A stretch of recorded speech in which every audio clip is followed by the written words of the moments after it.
Episode number 20, Ironman Texas 70.3 with Jenny Dupre. Welcome to the pursuit of the perfect race. I'm Coach Terry Wilson, and with each episode, I bring stories of athletes to you that share their experiences at races in order for you to learn how to have your perfect race. We will hear stories from athletes of all ages, abilities, and races of all distances. So regardless of where you fit in, there's something in there for you. Thanks for spending some time with me today. Now let the pursuit begin.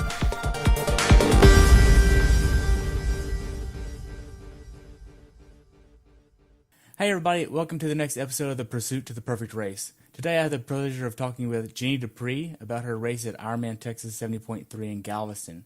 This race took place on April 8th, 2018. The temperature on race day was in the mid-40s and rose to the mid-50s, and the water temperature was 69.7. She's been a member of the Frisco Tri Club for 2 years now and has been doing triathlons for more than 4 years. I look forward to hearing about your race. Welcome to the show. Hi. So what made you want to do this race? Well, I've been trying to kind of figure out what distance is, I want to kind of pursue. And I like the Olympic distance. I've done this race once before 2 years ago. So I wanted to come back and, see what I could do now that I've got a little bit more experience. First time I did it, I had never done longer than a sprint. So after doing a full last year, I decided to just focus on halves this year in Olympic distance. So, okay. So how was your training going into this race? It was good. I didn't have really a plan exactly. I just kind of tried to make sure I got a few bikes in per week and then a few swims and a few runs, and training through the winter for this one's always tough. So went outside as much as I could and had to spend some inside. But so I kind of had a rough plan, but not, an exact plan. And I haven't had a coach or anything. So that's something in the future I might do differently. Okay. Did you miss any training? No, not really. I mean, I trained every day, basically. And I would take, after once a month, I would try to do a really long, brick where I was kind of simulating race, not full distance, but, every other week I would do sort of a semi-long, Saturday bike and run, and then swim Sunday and run. And then, like I said, once a month, I'd try to do kind of a benchmark to see where I was at with those longer distances. What was your longest swim going into this race? I guess a mile. I did a few, in the pool, I would do some 1600s, and then I did get a few open water miles in before the race. Open water? Yeah. God, in Lake Louisville. Cold. Nice. And oh my gosh, it was freezing, which I expected the water in Galveston to be colder. And after getting kind of used to the past few weeks at Lake Louisville, the water in Galveston felt nice. Jeez. So what was your longest bike ride going into this race? I think 60. Okay. Yeah. And your longest run? 11 probably. No, actually, I did a half marathon. I did a half marathon the week before. Okay. I did the rock and roll. And did you do a lot of bricks? Yeah, I did. I mean, I didn't do a lot of long bricks, but I did try to make sure that when I got off my long bikes, I at least, hopped into my shoes and got a few miles in. And then I got a couple long bricks in. Okay. So what age group were you racing in this year? I just moved up 35 to 40. I'll be 35 next month. So. Oh, wow. Yeah. So I think it's a little bit more competitive in this age group, at least locally. I don't know. Yeah. So what kind of nutrition did you use for this race? Well, I planned on, I like the goo waffles better than the Stinger ones, just because they have a little bit less sugar, but so I planned on having those. I had them broken up and in my little nutrition box in the slot right on my bars, or on the, on the bike. But halfway through, I couldn't use my fingers. So I got about a half a waffle in me and I literally couldn't pick it up. I was trying so hard and my fingers just wouldn't come together to grab the waffles. So I actually didn't follow my nutrition and I didn't eat much at all on the bike. I got about a half a waffle in, and then after I came off the bike, I got the other half in. So on the bike, I didn't get much. I didn't even drink a whole lot because I was so cold. I just was trying to make myself drink, but the water was cold and my core temperature was already cold. But I did some blocks and gels in the run. Okay. So you're about the same way I was. I didn't really drink a lot of water on the bike, but I hit my nutrition, but that was about it. I didn't take any of the cold water they were handing out. No, I had my water that was in my Aero bottle on my bars, and I just tried to sip on that every once in a while. But yeah. So what was your mindset going into this race? I mean, I really wanted to PR, and I wanted to see if I could get at least like top 10 of my age group, which is, a major leap from my last race, but I feel like I train a lot more and I've learned a lot more since then. So really it was just to go nice and easy on the swim because I'm not a strong swimmer. I'm not a fast swimmer, but, so I wanted to just chill and take it easy in the water and then just push as hard as I could on the bike and run. And I didn't really know what to expect pace-wise on the bike just because I know wind, can be such a factor. But I wanted to try and stay around 20 miles per hour. And then on the run, I wanted to stay no slower than like a 750 pace. Wow, and you hit that, right, on the run?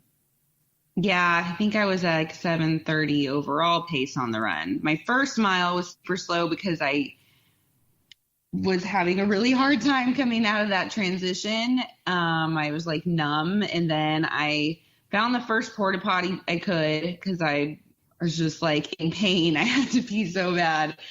And it wasn't one that was in the course. So there were like spectators and people when I stood there and waited in line. That's one thing I regret so much. I'm just like mad because I took so much time. I think my first mile was like 10 minutes or something crazy. And then, the rest of the race, I had like an awesome pace. I mean, faster than I've ever done. So if I hadn't stood there for that first mile, it would have been a crazy fast run. Yeah. So now, when did you actually start traveling to the race? Friday afternoon. Okay. Now, did you stay at Moody Gardens? No, stayed at Casa del Mar. It's not too far. It was like 5-minute drive from the race, 5-10 minutes. Okay.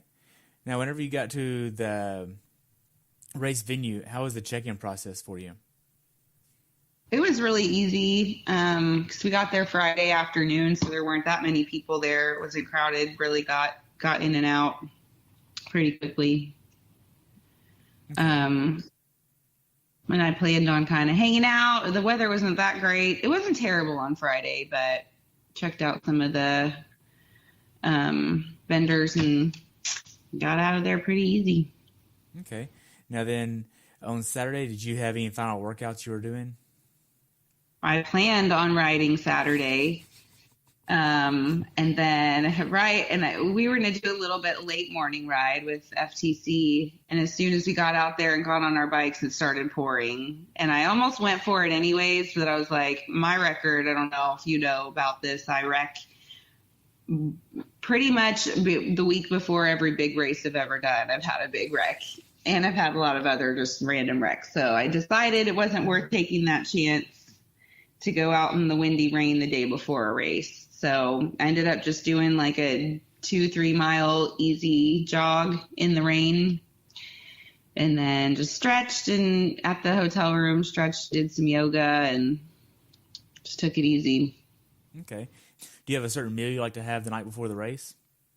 Not necessarily. I mean, I try to actually eat a lot like in the week leading up to the race, and like the 2 days before the race I'll have a big dinner, and then the night before I I'll have a nice like full dinner, but not too big and kind of early. Like I had sweet potato and I don't remember exactly what I did for protein. I might have had I think I had some chicken. So yeah, I brought my own food. I didn't, there was a team dinner. I went and said hi to everybody, but I always bring my own food and eat things that I know I eat on a regular basis that I like, first of all, and are good for me and aren't going to be, and I don't do like the carb loading. I mean, I make sure I get some carbs in me, but I don't necessarily load up on them the night before. Okay. Now, what time do you try to go to bed the night before the race? He was in bed by about 10. Okay. So what time did you try to wake up then? Like 5. Okay. Now, do you have a certain race day morning ritual you do? Not really. Mine usually consists of running late and getting to the start line before my wave goes off. It's kind of a struggle for me. So yeah, I didn't really do any kind of warm up. I got a quick stretch in before it was time to hop in the water. But I did have to run kind of far to get from the car to the start line. So that was a little warm up. Okay. And getting my wetsuit on is like a workout for me too, because I hate that thing. So did you do anything at transition the morning of? Yes. So, I set out a long sleeve, like a jacket to put on because it was unexpectedly cold, and had gloves there just in case, and my shoes and everything laid out. So I planned on putting sleeves on, long sleeves, a zip up little jacket thing, because I know I get cold easily and it was unexpectedly cold there. That was my big downfall, is that I didn't follow that plan. It's one thing I learned in this race is don't make any decisions during a race. Stick to your plan. Don't make decisions when your adrenaline is pumping. Because I got in the water, and like I said, it's not my strongest. I wasn't fast, but I was comfortable in the water. I felt good. And then getting out, got my wetsuit ripped off and ran to transition. And I was like, I'm fine. I feel great. I'm going to save some time right here and just hop right on the bike. So I didn't put on socks, gloves, sleeves, nothing. I put my shoes and my helmet on and set out in my little wet shorts and my wet sleeveless jersey. And as soon as I got on the bike, I immediately regretted that. I was freezing, and I get cold easily anyways.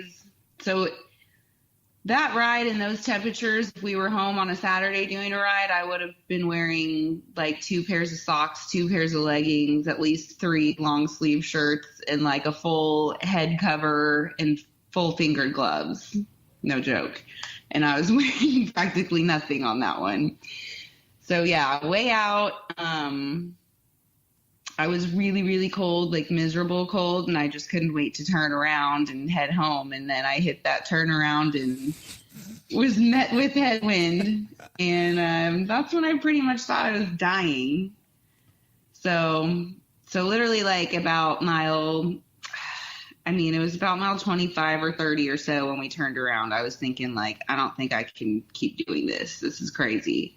But, I'll just keep pushing forward. And then, around mile 50, I knew I was almost done, but I was starting to feel very unsafe. I couldn't move my fingers. So to shift at the end of my aero bars, I had to use my palms to just match the shifter up or down. And I was if I have to brake real fast or something, I'm screwed. But so I started kind of thinking, okay, I've got to stop. This is my teeth were just chattering. My muscles were just frozen and seizing up in my arms. So I kind of started looking for a sag wagon to take me in. But, I had come that far, and I literally had to yell out loud to myself, nope, you're not quitting. Don't stop. Did you have a certain strategy for the bike you were trying to do? I didn't, and usually like for a full Ironman, for Ironman Texas, I did wear like a heart rate monitor and try to stick to zones. But for this one, I really just tried to go as hard as I could, which I did. But yeah, that cold was the one thing that messed with me. By the end of it, like I couldn't even open my hands. I had to kind of use my aero bars to like pry my fingers open and wrap them around my brakes and get off the bike. So I was just thinking, once I got to the run, I'd be good. But my big meltdown was in the transition from the bike to run. I couldn't use my fingers. No matter how hard I tried, I couldn't like open, close them. I couldn't unclasp my helmet or get my shoes off. And I don't know why, but when I was in transition, there was like no one around. So there were no volunteers, and there were some people, getting to their bikes, but not a whole lot. And I'm not like a crier. I like to think of myself as a pretty tough girl, but I literally stood there and just cried. And I was like throwing a fit like a child, shaking my hands, putting them in my armpits, and then I'd try and use them again, and I couldn't. And I was just yelling like, I can't use my hands. Finally, someone on the side was like, okay, we'll help you. So I ran over there, and they unclasped my helmet, and I got my shoes off and shoved them into my bike shoes, and then took off on the run, waited for the porta potty, and after that I found my happy place again. Wow. So being that you didn't hit the nutrition that you wanted to on the bike, did that have detrimental effects for the run for you? It really didn't. I think if it was warmer, it obviously would have. If I was losing a lot more, if I was sweating and my heart rate was getting up higher, like I think that it would have affected me a lot more. But with me being so freezing cold, it didn't seem to affect me very much. I got a little water in me in the transition, and then I would just take like one of those little blocks like every few miles, and then I took a goo at like maybe mile 9, another one at 11, just to get me at the end. I try to kind of wait till the end for those to just get me through rather than in the beginning, because I don't want to spike, sugar. And I take the ones with a little bit of caffeine too. So, I don't know. I was worried that it might affect me not taking it on the bike, but it didn't. I think if it was a full or if it was hotter, it definitely would have come into play more. Okay. How was the support on the course for you? It was good. Other than that time in transition when I was freaking out and crying and no one was around. They were great. Okay. So mentally, how hard was this race for you? It was extremely hard. It was the hardest thing I've done mentally. I wanted to get off that bike so bad. And, I've trained a lot. I didn't want to give up on that. And I know I've had a lot of people kind of like, cheering me on. I didn't want to let them down. And also my dad is actually fighting prostate cancer right now. Really? And so the jersey I wore was for him. And I wanted to, he's been through a lot. And he's the one that has really encouraged me to get into, athletics. And, so I wanted to do it for him too. So if, I wanted to stop so bad. And that was really hard, just pushing through that bike. Wow. So the run, did you have you said you wanted to hit 750s the whole way. How was the overall strategy for you with that? Well, it was good. Like I said, I was aiming for 750s, but if I felt good, I was going to try and push it a little faster, and I felt great. So I was able to keep my pace, at 730. There were some miles where I was even down at like 640. I think maybe some that were even faster than that. I haven't actually looked at it, but people have told me like that I hit some really quick splits there at the end. So I tried to start out not going too crazy fast, but as I felt good, I was really pushing it as hard as I could for about the second half of it. Okay, so the final few miles, how was that for you? The final few miles were great. They were tough. Like I was starting to feel a little bit tired in my legs, my hamstrings. But I was just so happy to be closer, done with the bike and close to being done. And so I was able to really kind of go all out for those last few miles. Okay. Did you have any cramping or GI issues on the run? No. Wow, that's good. Yeah.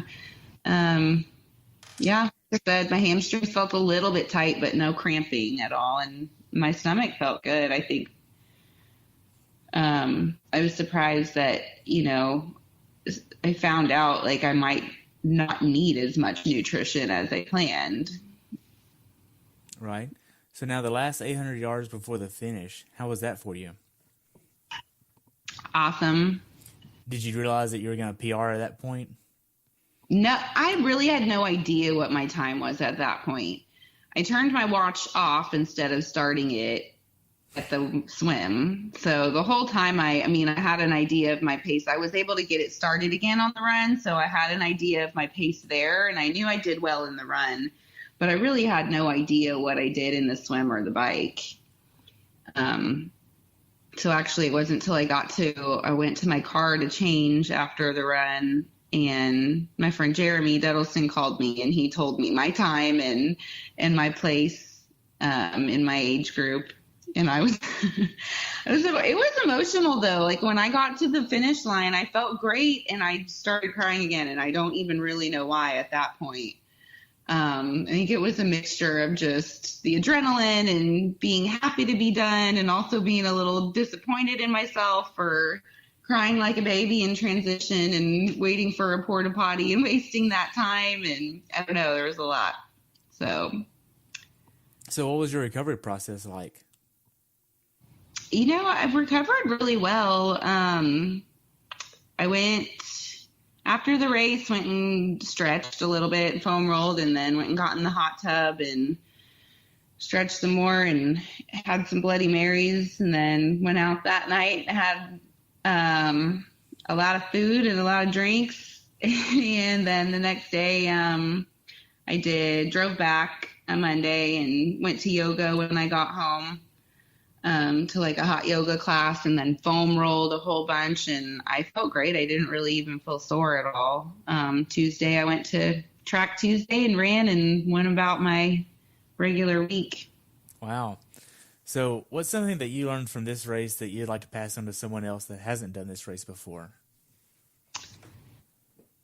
Well, this race specifically, I'd say be prepared for any kind of weather. It's Texas in April. You don't know what you're going to get. I was prepared for hot and humid, which the first time I did this race, it was hot. At each aid station, you were taking ice and sponges and shoving them down your shirt. And that's what I was kind of prepared for. And it ended up being freezing, and I got hypothermia almost. So be prepared for whatever. And also, like I said, stick to your plan. If you have a plan for as much as you can, nutrition, what to wear, whatever, try not to make any last minute decisions while you're in the race zone with your adrenaline pumping, because you can make stupid choices. Right. Now, for me, I experienced this, but I don't know if you did, because you were a little bit ahead of me. I didn't really see that much Red Bull on the course. I didn't see that much Coke on the course. I didn't see that many pretzels or chips or anything like that. The only thing I really saw was Gatorade and water.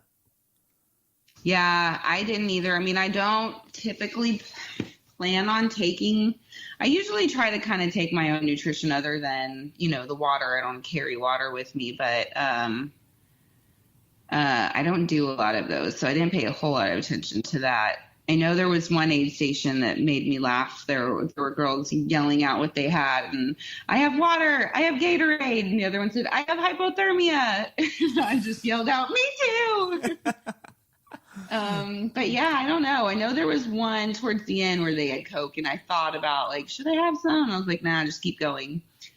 And there were some, remember some saying they had gels and stuff like that, but I just kind of had my own, so I didn't pay a whole lot of attention to them. Yeah. So what's next for you? Well, after I got over thinking I'm quitting triathleting, this is stupid. Why do we do this? I've got Texas Man in 2 weeks, Olympic distance, and then a few other, sprints in Olympics throughout the race season. But I'm doing Buffalo Springs in June. I know, I don't know.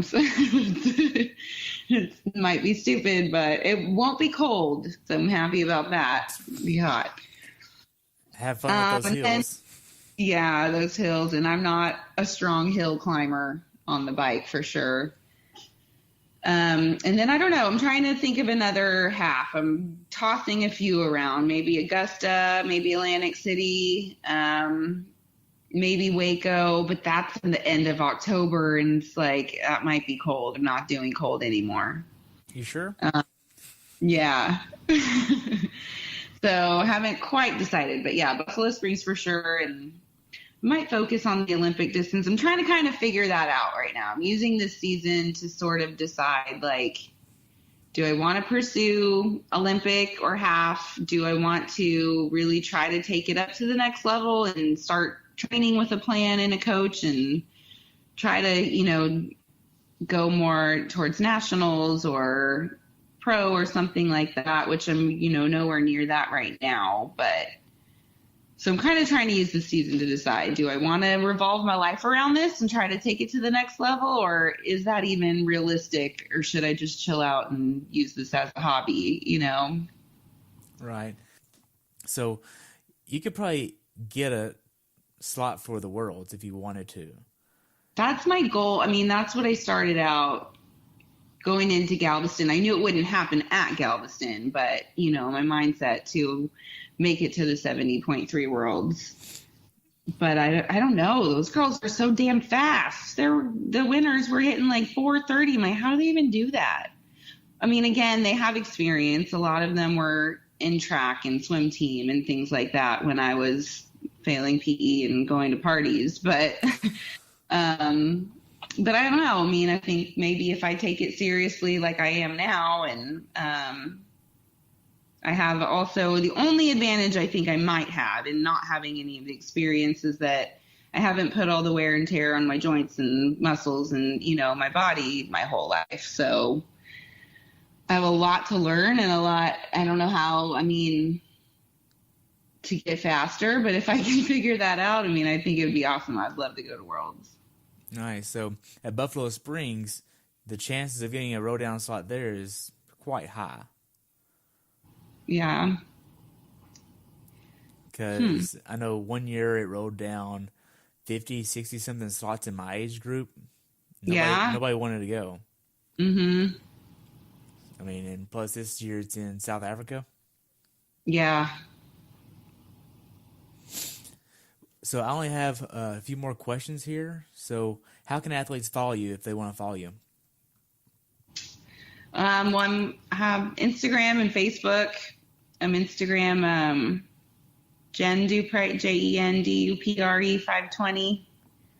And then Jenny Dupre on Facebook. I'm always just kind of posting fun workout stuff. I think it's inspiring when sometimes you don't want to get up and go and you see, the people that you train with or that you're competing against or that you have your eye on out there doing it, it makes you like, all right, I'm gonna get up and do this. So that's kind of why I post as much as I do, but that's all I got right now. That makes sense. So what's your definition of a perfect race? Winning. I don't know. I think nice warm weather, which some people, that I like warm. I'd rather be hot and sweating than cold in a race. Warm and just doing the best I can. I've never had really issues with cramping or GI yet. Thank goodness. But I don't know. Just doing the best I can. I like winning the local races, but it's humbling when you look at, on a national level, what it really takes. But eventually I'd like to get there. Yeah, I just talked to Kiersey, which she swims up there with at Cooper with you. Yeah. And we talked about her race down at the Cam Tri, and it was an eye opener for her, and it was just crazy how fast people are. Yeah, we've had that conversation. I told her same thing I just said, and she was like, yeah, I mean, it really is humbling when you take it up a notch and get your butt handed to you sometimes. Wow. But yeah, she's one that I really look up to, and I've got the opportunity to train some with her lately, and it's been awesome. The little time that I have had with her, I've learned a lot. She's really cool. Yeah, and you've learned to flip turn. Yeah, not that that's really useful in a race, but it's fun. It makes you feel cool. Awesome. Well, that's all I have. Thank you so much for your time. I appreciate talking to you, and I look forward to following you in the future at Buffalo Springs at least. And we'll talk then, okay? Okay, awesome. Awesome. Good to talk to you. Bye. Bye. Thanks for tuning in today. I hope you were able to learn something from today's episode. If you enjoyed the show, please take a minute to leave a review on iTunes or share it with a friend. Be sure to subscribe so you never miss an episode. If you'd like to see pictures from this athlete's race, learn more about who I am, what I'm doing, or be on the show yourself to share your story, check out my website at CoachTerryWilson.com. Until next time, continue the pursuit.